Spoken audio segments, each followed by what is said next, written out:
आज पाकिस्तान मोदी की डिमांड कर रहा है, लेकिन यहाँ रहते बुद्धू पागल बंदे, उनको नजर नहीं आ रहा मोदी क्या है। मोदी को परेशानी विपक्षियों से नहीं है, विदेश में बैठे मोदी विरोधियों से नहीं है, पाकिस्तान अपना अफगानिस्तान चीन में बैठे गद्दारों से नहीं है। ये भारत में जो घटिया हिंदू हैं, तुच्चे हिंदू हैं, भटके हुए हिंदू हैं, उनसे परेशानी है। क्या लग रहा है 2024 में राहुल गांधी प्रधानमंत्री बन पाएंगे? अरे सर, ये सपने में भी सोचूं तो सपना भी नहीं आएगा, मुझे नींद ही नहीं आएगी, क्योंकि ऐसा बंदा जो भारत को डुबोने की बात करता हो, जो डेंगू मलेरिया कहने वाले लोगों को अपने साथ लेकर के चलता हो, उसको प्रधानमंत्री का मैं एक कहते हैं मुंशी बनाना भी नहीं स्वीकार करूंगा। और इस समय जिसको हमने भारत की गद्दी पर बिठा रखा है ना, बहुत खुश हैं हम।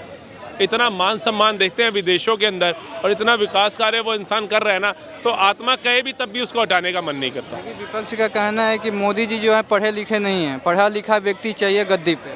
पढ़े लिखे हमने देख तो लिए राहुल गांधी जी, अपने केजरीवाल जी, ठीक है, और एक पढ़े लिखे प्रधानमंत्री हमारे देश के हुए थे यशस्वी, हमारे मनमोहन सिंह जी, उनकी क्या दशा कर रखी थी, उनके पद का अपमान किया हुआ था इन्होंने। बाहर विदेशों से जो भी नेता आते थे उनको दरकिनार करके सोनिया गांधी जी बैठ जाती थी। मैं पूछना चाहूँगा किस हैसियत से वो बैठ जाती थी, क्या उनके पास क्या राइट था कि एक प्रधानमंत्री के पद को अवहेलना करते हुए, उसको दरकिनार करते हुए ये वार्तालाप में बैठती थी। तो एक पढ़े लिखे प्रधानमंत्री की दशा कांग्रेस में ये थी। तो हम भगवान से बहुत शुक्रगुजार हैं कि हमारे को एक ऐसा प्रधानमंत्री मिला। इन्होंने चाय वाला बोला, चौकीदार चोर बोला, पनौती बोला, और सब इन्हीं को भारी पड़ा।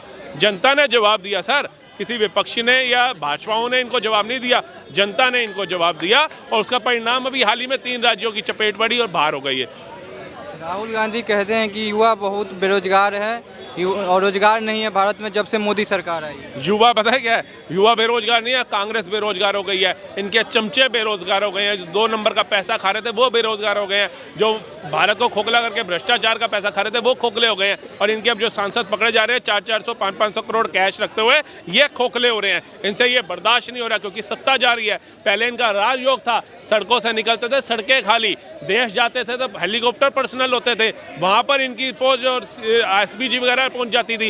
राजयोग भुगतने वाला बंदा अगर रोड पे आएगा उसको दुख होगा, और वो ये सोचता है कि चाहे सामने वाला बंदा कितना भी अच्छा हो, इसको हटाओ, क्योंकि ये मेरे राइट्स ले रहा है, ये मेरी खुशियां ले रहा है। लेकिन वो ये नहीं देता कि वो बंदा भारत का मान सम्मान बढ़ा रहा है, भारत को विकास प्रगतिशील पे ले जा रहा है, भारत को अखंड भारत की ओर ले जा रहा है। तो कम से कम जो हमारे परिवार वाले 70 साल में नहीं कर पाए, वो ये एक इंसान 9.5 साल में कर रहा है, तो हम इसकी थोड़ी तो तारीफ कर दे। इनकी खुद की माता जी शिकारा में घूम रही है, श्रीनगर में, ये खुद बहन भाई बर्फ से खेल रहे हैं, और इनका भाई लद्दाख चल रहा है, लेकिन थोड़ी प्रशंसा नहीं करेंगे मोदी जी की, क्योंकि इन्होंने कसम खा ली है कि मोदी जी के किसी भी अच्छे कार्य में हमने उनका साथ नहीं देना। नहीं तो जनता कहेगी कि जब ये एक्सेप्ट कर रहे हैं तो इसका मतलब ये मूर्ख थे, इन्होंने जनता को खून चूस कर अपने अकाउंट भरे हैं। 5वीं सबसे अमीर महिला सोनिया गांधी ऐसे नहीं बन गई थी, और यही मोदी काल है जब 5वीं से 4थी सबसे बड़ी अर्थव्यवस्था भारत बन रहा है। आज भारत दूसरे देशों में जाकर के रोने वाला भारत, जिसको गरीब देश कहा जाता था, अनएजुकेटेड देश कहा जाता था, अनविकसित देश कहा जाता था, आज उसको विकसित देश, सुलझा हुआ देश, आतंकवाद मुक्त देश बोला जा रहा है। और भारत के सूरमा, जिनको कहते थे विदेशों के सूरमा, सॉरी, कि अमेरिका महान है, रूस महान है, जापान महान है, चाइना महान है, आज वो सारे मिलकर के कहते हैं भारत महान है। पहले ये भारत बोलता था हम इन सब के साथ खड़े हैं, आज ये सारे देश बोलते हैं हम भारत के साथ खड़े हैं। चीन को बोलते हैं अगर तूने भारत की तरफ एक कदम भी या आंख भी दिखाई तो भारत तेरे को बाद में देखेगा, पहले हम देखेंगे। ये हमारे लिए अचीवमेंट है। आपने अर्थव्यवस्था की बात की, अर्थव्यवस्था इतना मजबूत हो गया तो 80 करोड़ जनता को राशन क्यों जा रहा है, अभी भी जा रहा है? देखिए, 80 करोड़ जो जनता है ना, वो एक डाटा है, वो पूरा डाटा जो है ना, उसके अंदर हमारे देश के अंदर पता है क्या कैसे लोग रहते हैं, वो संपूर्ण है, उन पे ऊपर भगवान की मेहर है, लेकिन उन्होंने गरीबों का हक फिर खाना है। राशन गरीबों को दिया जाना है, लेकिन ये जो घुसपैठिए, जो नमक हराम लोग हैं ना, जिनको लगता है कि राशन गरीबों का हक भी खा लो, वो खाते हैं और यहाँ डाटा बढ़ जाता है। ये वही लोग हैं जो मंदिर के पास देखते हैं ना कि कड़ी चावल मिल रहा है, और वहीं जब राजमा चावल का स्टॉल आता है, कड़ी चावल फेंक के राजमा चावल पकड़ लेते हैं। ये हक खाते हैं उन गरीब लोगों का जो मंदिर के बाहर बैठ करके भीख मांगते हैं। तो ये धारणा जो है ये खत्म करनी पड़ेगी, और 80 करोड़ से 20 करोड़ 10 करोड़ कैसे हो जाएगा पता नहीं चलेगा। 80 करोड़ का क्या मतलब हो गया कि भारत जो है पाकिस्तान से भी ज़्यादा भुखमरी की तादाद पे है।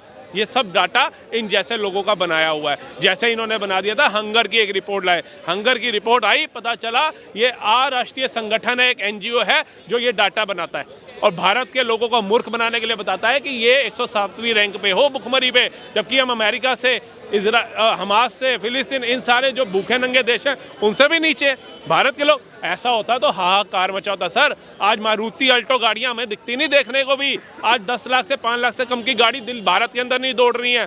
आज महंगे से महंगे मोबाइल हाथों के अंदर है। आज डाटा नेट यूज़ करके दूर दराज की दृष्टि देश हम देखते हैं, वीडियो कॉलिंग हम कर रहे हैं, ऑनलाइन पेमेंटें हम यूज़ कर रहे हैं, ठीक है, अच्छा खाना, अच्छे रेस्टोरेंट हम देख रहे हैं। और क्या चाहिए भारत को? गरीब से गरीब बंदा भी आज यूपीआई यूज़ कर रहा है, मेट्रो में घूम रहा है। 2024 में बीजेपी के लिए मेन मुद्दा क्या होने वाला है? राम मंदिर इसी पे एजेंडा बना के जीतने वाली है या 9 सालों में क्या किया, ये आप बता सकते हैं? देखिए 9 सालों में राम मंदिर एक आस्था का केंद्र था हमारा, और खुशी की बात है कि वो मोदी राज में बना।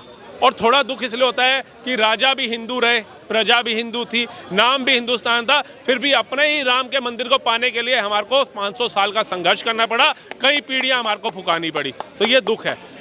और मोदी जी की तारीफ इसलिए भी करते हैं, मोदी जी को अब बोलने की जरूरत नहीं है कि मैंने राम मंदिर बनाया, सबको पता चल गया राम मंदिर किसने बनाया।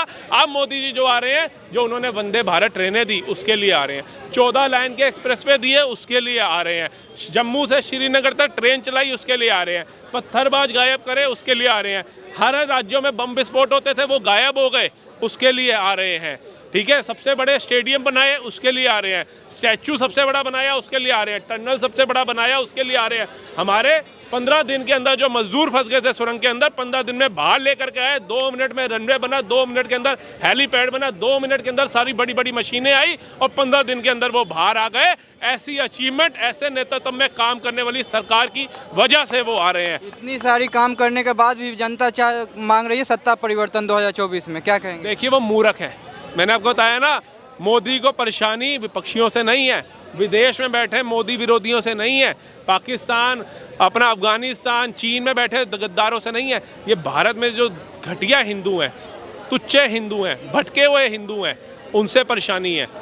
जो कहते हैं ना खाना भी यहाँ का है और गाना वहाँ का है, ये वो हिंदू हैं। जिस दिन ये समझ जाएगा ना कि हमारे देश के लिए, हमारी पीढ़ी के लिए कौन सक्षम है, उस दिन मोदी जी को खतरा नहीं। निष्पक्ष होकर के 543 की 543 सीटें भी ले आए, वो भी बड़ी बात नहीं होगी। जो बीजेपी को समर्थन करे वो हिंदू है, जो नहीं समर्थन करे वो घटिया हो गया। नहीं, घटिया नहीं हुआ सर, तुलना कि मुझे पता चल रहा है कि 2 बंदे मेरे सामने खड़े हैं, एक मेरे इष्ट मेरे भगवान की प्रशंसा के लिए है और एक मेरे इष्ट मेरे भगवान के विरोध के लिए है। एक बंदा मेरे देश के विकास के लिए, राष्ट्र हित के लिए सोचता है, हर एक जनता के लिए सोचता है, दूसरा हिंदुत्व विरोधी है, देश को नीचे झुकाता है, पद पे बिठाए प्रधानमंत्री का अपमान करता है। तो दोनों की अगर तुलना करूंगा तो मैं मोदी जी को चुनूंगा। सक्षम वही नजर आ रहे हैं, इसलिए हिंदुत्व वो आगे बढ़ा रहे हैं, मंदिर वो बनवा रहे हैं, देश का विकास वो कर रहे हैं, वंदे भारत ट्रेनें ला रहे हैं, 14 लाइन के एक्सप्रेस वो ला रहे हैं, भारत में मान सम्मान बढ़ा रहे हैं। मोदी इज अ बॉस, पैर छू रहा है, बाइडन जैसा बंदा गले मिल रहा है। पहले कहते थे हिंदुस्तान अनपढ़ देश है, यहाँ फॉरेनर्स देख लेते हैं तो पागल हो जाते हैं फोटो खिंचाने के लिए। आज उसी पढ़े लिखे अमेरिका के सांसद तड़प रहे हैं कि एक ऑटोग्राफ के अंदर वीडियो आई वायरल होके, वो तो कोई कहते हैं व्हाट्सएप यूनिवर्सिटी नहीं थी, वो तो सबने देखी कैसे वहाँ अमेरिका के सांसद तड़प रहे थे, ये कि फोटो खिंचवा ले मोदी जी। ये हमारी जो विदेश नीति है, जिसने भारत का परचम आज विदेशों में लहरा दिया, आज पाकिस्तान मोदी की डिमांड कर रहा है, लेकिन यहाँ रहते बुद्धू पागल बंदे, उनको नजर नहीं आ रहा मोदी क्या है।